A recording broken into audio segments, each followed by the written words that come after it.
നമസ്കാരം. എല്ലാ മാന്യ സുഹൃത്തുക്കൾക്കും സിനിമ എന്ന യൂട്യൂബ് ചാനലിന്റെ ഏറ്റവും പുതിയ വീഡിയോയിലേക്ക് സ്വാഗതം. ഞാൻ ഇന്ന് നിങ്ങൾക്ക് മുമ്പിൽ വന്നിരിക്കുന്നത് ഒട്ടും പ്രായോഗികമായിട്ടുള്ള ഒരു വീഡിയോയുമായിട്ടല്ല. കാരണം എന്താണെന്ന് വെച്ചാൽ ഒരാഴ്ച മുമ്പ് റിലീസ് ചെയ്ത സിനിമ, അതിന്റെ റിവ്യൂ ഇപ്പോൾ ചെയ്യുന്നത് കൊണ്ട് ഒരു അർത്ഥവുമില്ല എന്നുള്ളൊരു കാര്യം എനിക്ക് കൃത്യമായിട്ട് അറിയാം. ഒരു മനുഷ്യനും കാണാൻ പോകുന്നില്ല എന്നും എനിക്കറിയാം. എന്നിരുന്നാൽ പോലും ആരെങ്കിലും ഒക്കെ തിരിഞ്ഞു നോക്കുകയാണ് എന്നുണ്ടെങ്കിൽ ഒരാഴ്ചയ്ക്ക് ശേഷം കാണുന്ന എന്റെ കാഴ്ചപ്പാട് എങ്ങനെ ഉണ്ടാകും എന്നൊന്ന് അറിയാൻ വേണ്ടി, അല്ലെങ്കിൽ എനിക്ക് തന്നെ ഒന്ന് അറിയാൻ വേണ്ടി ചെയ്യുന്ന ഒരു വീഡിയോ ആണ് എന്ന് കരുതിയാൽ മതി. അപ്പോൾ ഓക്കെ, ആരെങ്കിലും കാണുന്നുണ്ടെങ്കിൽ നിങ്ങൾക്ക് ആദ്യമേ തന്നെ നന്ദി പറഞ്ഞുകൊണ്ട് നമുക്ക് ആരംഭിക്കാം. ഞാൻ ഇന്ന് പറയാൻ പോകുന്നത് പുഷ്പ എന്ന് പറയുന്ന ചിത്രത്തിന്റെ റിവ്യൂ ആണ്. ഞാൻ ആദ്യ ദിവസം തന്നെ പറഞ്ഞിരുന്നു, എന്റെ വീട്ടിൽ അല്ലെങ്കിൽ വളരെ പ്രധാനപ്പെട്ട ഒരാൾ മരണം സംഭവിച്ചിരുന്നു, അതുമായി ബേസ് ചെയ്തിട്ടുള്ള കാര്യങ്ങളും തിരക്കുകളൊക്കെ ആയിരുന്നു. ഇപ്പൊ ഈ ഒരാഴ്ചയായിട്ട് അതുമായിട്ട് തന്നെയാണ് നിന്നിരുന്നത്. അതുകൊണ്ട് തന്നെ സിനിമ കാണാനും എനിക്ക് സാധിച്ചിരുന്നില്ല. ഇന്നലെയാണ് സിനിമ കണ്ടത്. അത് നമ്മൾ മറ്റൊരു വീഡിയോയിൽ പറയുകയും ചെയ്തിരുന്നു. അപ്പോൾ ഈ ഒരാഴ്ചയ്ക്ക് ശേഷം കണ്ട എന്റെ അഭിപ്രായം എന്ന് പറയുന്നത്, ആദ്യമേ തന്നെ പറയട്ടെ, എല്ലാ മലയാളം റിവ്യൂസും ഞാൻ കണ്ടിരുന്നു, എല്ലാ ഹിന്ദി റിവ്യൂ, തമിഴ് റിവ്യൂ എല്ലാം തന്നെ ഞാൻ കണ്ടിരുന്നു. സത്യത്തിൽ ആദ്യം ഞാൻ കണ്ടത് ഹിന്ദിയിൽ നിന്നുള്ള റിവ്യൂ ആയിരുന്നു. കാരണം എന്താണെന്ന് വെച്ചിട്ടുണ്ടെങ്കിൽ മലയാളം റിവ്യൂസ് ഒന്നും അപ്പോൾ വന്നിട്ടുണ്ടായിരുന്നില്ല.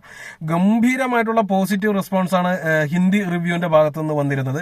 തമിഴ് തിയേറ്റർ റെസ്പോൺസും അതേ സമയത്ത് തന്നെ കാണാൻ സാധിച്ചിരുന്നു. തമിഴ് തിയേറ്റർ റെസ്പോൺസ് കാണുമ്പോഴും അവിടെയൊക്കെ എല്ലാവരും തന്നെ ഏകദേശം പോസിറ്റീവായിട്ടുള്ള, അവരാകെ പറയുന്നത് കുറച്ച് ലെങ്ത് കൂടുതലാണ്, അതാണ് ഇതാണെന്നൊക്കെ മാത്രമേ അവർ പറയുന്നുള്ളൂ. എന്നാൽ അതിനുശേഷം വന്ന മലയാളം റിവ്യൂ വളരെ കട്ട ശോകം നെഗറ്റീവ് തന്നെയായിരുന്നു അടിച്ചുവിട്ടത് എന്നുള്ളൊരു കാര്യവും ഞാൻ പറയാതെ നിങ്ങൾക്ക് എല്ലാവർക്കും അറിയാം. നമ്മൾ അത് ബോക്സ് ഓഫീസ് കളക്ഷന്റെ കാര്യത്തിൽ കാര്യമായിട്ട് അത് ഫീൽ ചെയ്യുകയും ചെയ്തു. ആദ്യത്തെ 2 ദിവസങ്ങളിൽ, റിലീസ് ദിവസം കഴിഞ്ഞിട്ടുള്ള പിന്നീട് വന്ന 2 ദിവസങ്ങളിൽ വലിയ കാര്യമായിട്ട് അത് ഫീൽ ചെയ്യുകയും ചെയ്തു. എന്നാൽ പുറം സ്റ്റേറ്റുകളിലും അതുപോലെ തന്നെ ഇന്ത്യക്ക് പുറത്തും വലിയ ഹിറ്റായി മാറിയതോടുകൂടി തന്നെ എന്തുകൊണ്ടാണ് നെഗറ്റീവ് ആളുകൾ പറയുന്നത് എന്നുള്ളത് അറിയാനും, അല്ലെങ്കിൽ അത് പറഞ്ഞത് ശരിയാണോ എന്നറിയാനും വേണ്ടി ആളുകൾ കേരളത്തിലും തിയേറ്ററുകളിൽ പോയി തുടങ്ങിയിരുന്നു. ഞാൻ കഴിഞ്ഞ ആഴ്ച ഞാൻ ഇട്ട വീഡിയോയിൽ പറഞ്ഞിരുന്നു, ഈ പടം കാണാൻ വേണ്ടി ഞാൻ വെള്ളിയാഴ്ച തിയേറ്ററിൽ ചെല്ലുമ്പോൾ കാലടി ജവഹറിൽ ഷോ ഇട്ടിട്ടുണ്ടായിരുന്നില്ല എന്നുള്ളത്.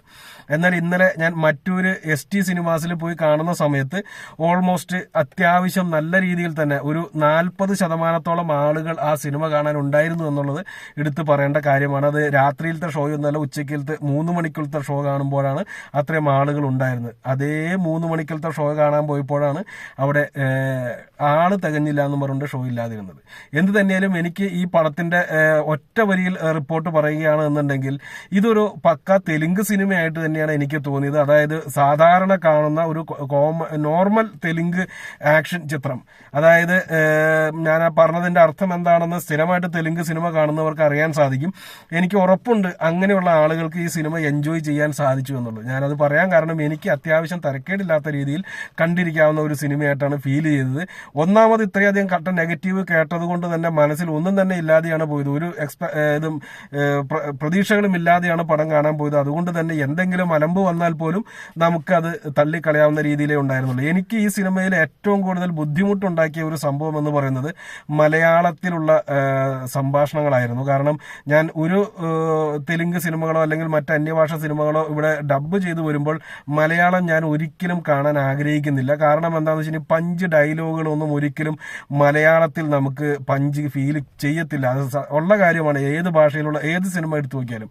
അപ്പൊ അതുകൊണ്ട് തന്നെ മലയാളം ഞാൻ ഒഴിവാക്കാൻ ശ്രമിച്ചിരുന്നു. പക്ഷെ നിർഭാഗ്യവശാൽ മലയാളം മാത്രമേ ഇവിടെ ഓടുന്നുള്ളൂ, ഈ അടുത്ത ഏരിയകളിലെല്ലാം. അല്ലെങ്കിൽ പിന്നെ എറണാകുളം വരെ പോകണം. അത് കാരണം ഞാൻ ഒഴിവാക്കി ഇത് എടുത്ത് കണ്ടത്. എന്ത് തന്നെയാലും എനിക്ക് ആ സംഭാഷണങ്ങളെല്ലാം, ഇപ്പോൾ അല്ലു അർജുന് സംഭാഷണം കൊടുത്ത് മറ്റേ ജിസ് ജോയിയൊക്കെയാണ്, അവരുടെയൊക്കെ സംഭാഷണമൊക്കെ ഓക്കെ. അതല്ലാതെ പഞ്ച് ഡയലോഗുകൾ വരുന്ന സമയത്ത് അല്ലെങ്കിൽ ചില സംഭാഷണ രംഗങ്ങളിലൊക്കെ നമുക്ക് കേട്ട് കഴിഞ്ഞാൽ ചിരി വരും. കാരണം ഒരു ശരിക്കും തെലുങ്കിൽ അത് തന്നെയായിരിക്കും അർത്ഥം, പക്ഷെ തെലുങ്കിൽ അത് പറയുമ്പോൾ ഒരു പഞ്ചും, മലയാളത്തിൽ അത് വരുമ്പോൾ പിഞ്ചുമായി പോകുന്ന ഒരു സംഭവം എനിക്കത് വളരെ കാര്യമായിട്ട് ഫീൽ ചെയ്തിരുന്നു മലയാളം ഡബ്ബിങ് കണ്ടപ്പോൾ. അതാണ് ഏറ്റവും കൂടുതൽ നെഗറ്റീവായിട്ട് എനിക്ക് തോന്നിയ സാധനം.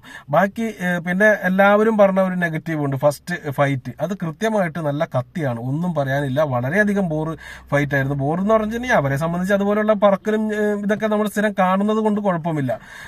അതുപോലെ തന്നെ ലാസ്റ്റ് ഫൈറ്റിനെ പറ്റിയും എല്ലാവരും നെഗറ്റീവ് പറഞ്ഞിരുന്നു. കയ്യും കാലും കെട്ടിയിട്ട് ഇയാൾ വന്ന് കടിച്ച് ഫൈറ്റ് ചെയ്തു. അതിലെനിക്ക് ഒട്ടും അസ്വാഭാവികത തോന്നിയില്ല എന്നുള്ളതാണ് സത്യം. കാരണം എന്താണെന്ന് വെച്ച് കഴിഞ്ഞാൽ അത് ഒരു തെലുങ്ക് സിനിമ ആയതുകൊണ്ടും ഇതുപോലെയുള്ള അഭ്യാസ പ്രകടനങ്ങൾ നമ്മൾ പല തെലുങ്ക് സിനിമകളിലും കണ്ടിട്ടുള്ളത് കൊണ്ടും നമുക്കതൊരു വലിയ വിഷയമായിട്ട് തോന്നിയിട്ടില്ല. ഇതുപോലെ തന്നെ ബാഹുബലിയിലും പല രംഗങ്ങളും കാണുന്നുണ്ട്. നിങ്ങളതൊന്ന് ഒന്നുകൂടി ഒന്ന് ഈ മൈൻഡോട് ഞാൻ ഈ പറഞ്ഞ കാര്യം വെച്ചിട്ട് നിങ്ങൾ ബാഹുബലിയുടെ ഫൈറ്റുകളൊക്കെ ഒന്ന് എടുത്ത് യൂട്യൂബിൽ ഒന്ന് എടുത്ത് കണ്ടു നോക്കുക. അപ്പോൾ നിങ്ങൾക്ക് മനസ്സിലാവും അന്ന് രോമാഞ്ചം കൊണ്ട സാധനമൊക്കെ സത്യത്തിൽ ഇത് തന്നെയായിരുന്നു എന്നുള്ളത്. അപ്പോൾ അത് തെലുങ്ക് സിനിമകളുടെ ഒരു ഭാഗമാണ് ആ കാണുന്നത്. നിങ്ങൾ കാണുന്നത് ഒരു തെലുങ്ക് സിനിമയാണ് എന്നുണ്ടെങ്കിൽ, നിങ്ങൾ ടിക്കറ്റ് എടുത്തിരിക്കുന്നത് ഒരു തെലുങ്ക് സിനിമയ്ക്കാണെന്ന് പൂർണ്ണ ബോധ്യത്തോടു കൂടി തന്നെ നിങ്ങൾ ടിക്കറ്റ് എടുത്ത് പടം കാണാൻ കയറുമ്പോൾ നിങ്ങൾ എന്തിന് മലയാളത്തിന്റെ ലോജിക്ക് വെച്ചിട്ട് അല്ലെങ്കിൽ ഒരു മലയാളിയുടെ ലോജിക്ക് വെച്ചിട്ട് ആ സിനിമയെ അളക്കണം? നിങ്ങൾ അത് അളക്കേണ്ടത് ഒരു തെലുങ്ക് സിനിമയുടെ ലോജിക്ക് വെച്ചിട്ട് തന്നെയാണ്. ഇത് തെലുങ്കന്മാർക്ക് ഇഷ്ടപ്പെട്ടു, ഇത് ഹിന്ദിക്കാർക്ക് ഇഷ്ടപ്പെട്ടു, തമിഴ്നാട്ടിലും വലിയ തരക്കേടില്ലാത്ത കളക്ഷനുമായിട്ട് മുന്നേറുന്നു. കേരളത്തിൽ മാത്രം നെഗറ്റീവ് വരാനുണ്ടായ ഒരേ ഒരു കാരണം ഞാൻ നോക്കിയിട്ട് കാണുന്നത് മലയാളികളുടെ ഈ നെഗറ്റീവ് കണ്ടുപിടിക്കാനുള്ള ഒരു വലിയൊരു ശക്തിയുണ്ട്. അത് അവിടെ നിൽക്കട്ടെ.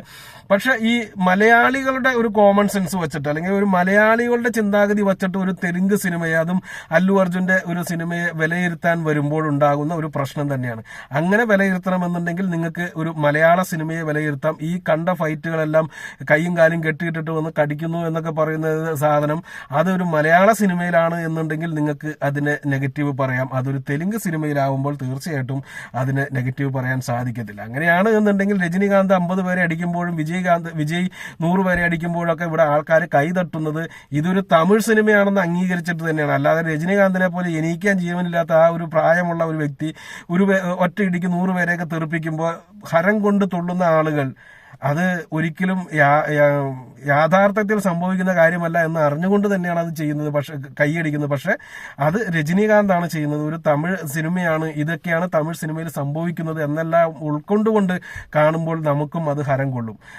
ആ ഒരു സംഭവം തന്നെയാണ് ഇവിടെയും വേണ്ടിയിരുന്നത്. പക്ഷെ നിർഭാഗ്യവശാൽ ഇവിടെ റിവ്യൂ ചെയ്തവന്മാരൊക്കെ നെഗറ്റീവ് അടിക്കുന്നുണ്ട്. എനിക്ക് തോന്നുന്നു ഞാൻ ഫസ്റ്റ് ഡേ റിവ്യൂ ചെയ്താലും ഞാൻ ഇങ്ങനെയൊക്കെ തന്നെയായിരിക്കും പറയുക എന്നുള്ളത്. ഞാൻ തീർച്ചയായിട്ടും പടം പൂർണ്ണമായിട്ടും ഒരു പക്ക പെർഫെക്റ്റ് പടമാണെന്ന് പറയുന്നില്ല. നമുക്ക് ഈ പറഞ്ഞ മാതിരി നമ്മുടെ ഒരു മലയാളി മൈൻഡോട് കൂടി തന്നെ നമ്മൾ കുറച്ച് കാര്യങ്ങളെ നമ്മൾ എതിർക്കുന്നുണ്ട്. അതായത് നായികയുടെ രശ്മിക മന്ദാനയുടെ ഓവർ പെർഫോമൻസ്. ആക്ച്വലി അവരുടെ പെർഫോമൻസ് ഇങ്ങനെയാണ് എല്ലാ സിനിമകളിലും. നിങ്ങൾ അവരുടെ മറ്റുള്ള സിനിമകൾ കണ്ടിട്ട് നിങ്ങൾക്ക് അറിയാൻ സാധിക്കും. തീർച്ചയായിട്ടും അവരുടെ എല്ലാ സിനിമകളിലും അവർ ഇതേമാതിരി തന്നെയുള്ള ഓവർ പെർഫോമൻസ് ആണ് കാഴ്ചവെക്കുന്നത്. അപ്പോൾ അതിനെ നമുക്കൊരു കുറ്റം പറയാൻ പറ്റത്തില്ല. പക്ഷെ അതൊരു നമുക്ക് അരോചകത്വം ഉണ്ടാക്കുന്ന രീതിയിൽ പല സിറ്റുവേഷനും യോജിക്കാത്ത രീതിയിൽ അത് ഒരു തമാശയായിട്ടോ അല്ലെങ്കിൽ ഫാമിലി ബന്ധം കൂട്ടി ഇതാക്കുന്നതിന് വേണ്ടിയൊക്കെ കാണിക്കുന്ന സമയം നമുക്ക് വലിയ ബുദ്ധിമുട്ടുണ്ടാക്കുന്നുണ്ട്. അത് തീർച്ചയായിട്ടും ഞാൻ ഇതിന്റെ റിവ്യൂ പറയുകയായിരുന്നു എന്നുണ്ടെങ്കിൽ പറയുമായിരുന്നു. പക്ഷെ എനിക്ക് ഇതേ രശ്മിക മന്ദാന തന്നെയാണ് ഈ സിനിമയിലെ ഏറ്റവും മികച്ച ഒരു രംഗമായിട്ട് എനിക്ക് ഫീൽ ചെയ്യുന്ന രംഗം സമ്മാനിച്ചതും. അത് വേറെ ഒന്നുമല്ല, നമ്മുടെ പുള്ളി ഒരു പെണ്ണിന്റെ വേഷമൊക്കെ ഇട്ടിട്ട് ഒരു അമ്പലത്തിൽ കിടന്നിട്ടുള്ള ഒരു ഡാൻസും അത് കഴിഞ്ഞ ശേഷമുള്ള ഒരു ഫൈറ്റും ഒക്കെ ഉണ്ട്. അതിനും ശേഷം അല്ലു അർജുന്റെ ചേട്ടൻ വരുന്ന സമയത്ത് ചേട്ടനോട് ഇവര് നടത്തുന്ന ഒരു വലിയ ഒരു ഡയലോഗുണ്ട്. നല്ല കട്ട ഡയലോഗാണ്, പക്ഷെ അത് നല്ല ഫീല് തന്ന ഡയലോഗായിരുന്നു. നമുക്ക് ശരിക്കും ആ ഒരു സിനിമയുമായിട്ടൊരു കണക്ഷൻ കിട്ടിയ ഒരു സീനും അത് തന്നെയായിരുന്നു. അത് തീർച്ചയായിട്ടും രശ്മിക മന്ദാനയ്ക്ക് നല്ല രീതിയിലും പെർഫോം ചെയ്യാൻ കഴിയുമെന്ന് കാണിക്കുന്ന ഒരു രംഗം കൂടിയായിരുന്നു. ബാക്കിയെല്ലാം അവരുടെ ബോറായിരുന്നു. പിന്നെ ഈ പറഞ്ഞ മാതിരി ആക്ഷൻ രംഗങ്ങൾ മാത്രമാണ് അതിനകത്തൊരു മോശമായിട്ട് എനിക്ക് തോന്നിയത്. പിന്നെ പല സീനുകളും തമ്മിൽ കണക്ഷൻ ഇല്ല എന്ന് എല്ലാവരും പറയുന്നത് കേട്ടു. ഒന്ന് ഇരുന്ന് ആലോചിച്ച് കഴിഞ്ഞാൽ ആ സിനിമയുടെ ഓരോ സീൻ ബൈ സീനിന്റെയും കണക്ഷൻ നിങ്ങൾക്ക് കിട്ടും. അതിനകത്ത് കണക്ഷൻ ഇല്ലാതെ ഒരു സീനും വന്നതായിട്ട് എനിക്ക് തോന്നുന്നില്ല. ഇൻട്രൊഡക്ഷൻ ഫൈറ്റിൽ കാണിച്ച രംഗത്തെ പറ്റി പിന്നീട് പറയുന്നില്ല എന്ന് എല്ലാവരും പറയുന്നുണ്ട്. പക്ഷെ എന്തിനാണ് ആ സീനിനെ പറ്റി മറ്റൊരു സീൻ ക്രിയേറ്റ് ചെയ്യുന്നത്? കാരണം അത് വളരെ കൃത്യമായിട്ട് തന്നെ ആ ഒരു സീനിന്റെ എൻഡിൽ അല്ലെങ്കിൽ ആ ഒരു ഫൈറ്റിന്റെ എൻഡിൽ കൃത്യമായിട്ട് തന്നെ പറയുന്നുണ്ട് എന്തിനു വേണ്ടിയാണ് ഫൈറ്റ് ചെയ്തത് എന്നുള്ളത്. ആ ഒരു എൻഡും അവരവിടെ കൃത്യമായിട്ട് കാണിക്കുന്നുണ്ട്. പിന്നെ അതിന്റെ ഇടയിൽ വേറെ ഒരു സാധനത്തിന്റെ ആവശ്യമില്ല. പിന്നെ ആ മെയിൻ വില്ലൻ വന്നു എന്ന് കാണിക്കുന്ന സമയത്ത് എന്ത് ചെയ്തു എന്നുള്ളത് മാത്രം കാണിക്കുന്നില്ല. പക്ഷെ അതിന്റെ റിയാലിറ്റിയാണ് അല്ലെങ്കിൽ അതിന്റെ ബാക്കിയുള്ള ഭാഗമാണ് അയാൾ ഇവിടെ ഉണ്ട് എന്ന് കാണിക്കുന്നതും അയാൾ ഇപ്പോൾ നല്ല രീതിയിൽ തന്നെ കാശുണ്ടാക്കിക്കൊണ്ടിരിക്കുന്നുണ്ട് എന്ന് കാണിക്കുന്നു. അതായത് സ്പൂൺ ഫീഡിങ് ആവശ്യമുള്ളവർക്ക് ആ ഒരു കാണിച്ചതിന്റെ ഒരു അർത്ഥം മനസ്സിലായിട്ടുണ്ടാവില്ല. സ്പൂൺ ഫീഡിങ് ആവശ്യമില്ലാത്ത ആളുകൾക്ക് ഇതെന്താണ് കാണിച്ചതെന്ന് മനസ്സിലാക്കാനുള്ള ഐഡിയ കിട്ടിയിട്ടുണ്ടാവുമെന്ന് ഞാൻ വിശ്വസിക്കുന്നു. ഇനി ഞാൻ ഈ പറഞ്ഞ ഭാഗം വെച്ചിട്ട് നിങ്ങൾ ആ ഫസ്റ്റ് ഫൈറ്റും അതിനുശേഷം വരുന്ന സീനും തമ്മിൽ ഒന്ന് എടുത്ത് കാണുക. ആ ഒരു കണക്ഷന് വേണ്ടി തന്നെയാണ് അവിടെ ഒരു ഡ്രീം അവിടെ ക്രിയേറ്റ് ചെയ്തിരിക്കുന്നത്. എന്ത് തന്നെയാലും എന്നെ സംബന്ധിച്ച് ഒരു ശരാശരി അഭിപ്രായം നൽകിയ ഒരു സിനിമയാണ് ഇത്. ഞാൻ ഒരിക്കലും ഇതിനെ വളരെ ഗംഭീരമെന്നോ വളരെ മോശമെന്നോ ഞാൻ അഭിപ്രായപ്പെടുത്തുകയില്ല. എനിക്ക് കൊടുത്ത കാശിനുള്ള മുതൽ എന്നുള്ള രീതിയിൽ തന്നെ ഞാൻ പടം കണ്ട് ഇറങ്ങി. ഈ പറഞ്ഞ മാതിരിയുള്ള ഒരു നെഗറ്റീവും എനിക്ക് ഫീൽ ചെയ്തില്ല. രണ്ടാമത് കാണാൻ മൂന്നാമത് കാണാനുള്ള മുതലൊന്നുമില്ല. അത് ഞാൻ പുഷ്പ 1 എന്ന് പറയുന്ന പടം പോലും ഒരു പ്രാവശ്യമേ കണ്ടിട്ടുള്ളൂ. കാരണം അതിൽ കൂടുതലൊന്നും കാണാൻ എനിക്ക് ആ ഒരു സിനിമയും തോന്നിയിട്ടില്ല. അതും ഇതും തമ്മിൽ താരതമ്യം ചെയ്യുമ്പോൾ അതിന് കൃത്യമായിട്ട് ഈ നായക കഥാപാത്രത്തിന് ഒരു നല്ലൊരു ലൈഫ് കൊടുത്തിട്ടുണ്ട്. അയാളുടെ ഒരു ബാക്ക്ഗ്രൗണ്ട് കാണിച്ച് വിട്ടിട്ടുണ്ട്, അയാളുടെ ഒരു കഥ കാണിച്ചു വിട്ടിട്ടുണ്ട്, അയാളുടെ ലവ് സ്റ്റോറി കാണിച്ചു വിട്ടിട്ടുണ്ട്. അതിൽ തന്നെ അതെല്ലാം തീർന്നു. ഈ ഫാമിലിയും ലവ് സ്റ്റോറിയും എല്ലാം അവിടെ തീർന്നു. പിന്നെ ഇയാളെ പുഷ്പരാജിനെ ഇവിടെ ഒറ്റ ഇതായിട്ട് ഫ്രെയിമിൽ കാണിക്കുമ്പോൾ തന്നെ ഇത്രയും കാര്യങ്ങൾ നമ്മുടെ മനസ്സിൽ കിടക്കുന്നുണ്ട്. പിന്നെ ഈ പറഞ്ഞ സംഭവങ്ങളുടെ ഒന്നും ആവശ്യമില്ല. അപ്പോൾ അതാണ് പുഷ്പരാജ് എന്ന് നമുക്കറിയാം. അപ്പോൾ അതുപോലെ തന്നെയാണ് ഓരോ കാര്യങ്ങളും വച്ചിരിക്കുന്നത്. പക്ഷേ ഈ സ്പൂൺ ഫീഡിംഗ് എന്ന് പറയുന്ന സാധനം ഇതിനകത്ത് നിന്ന് കൃത്യമായിട്ട് ഒഴിവാക്കിയിട്ടുണ്ട്.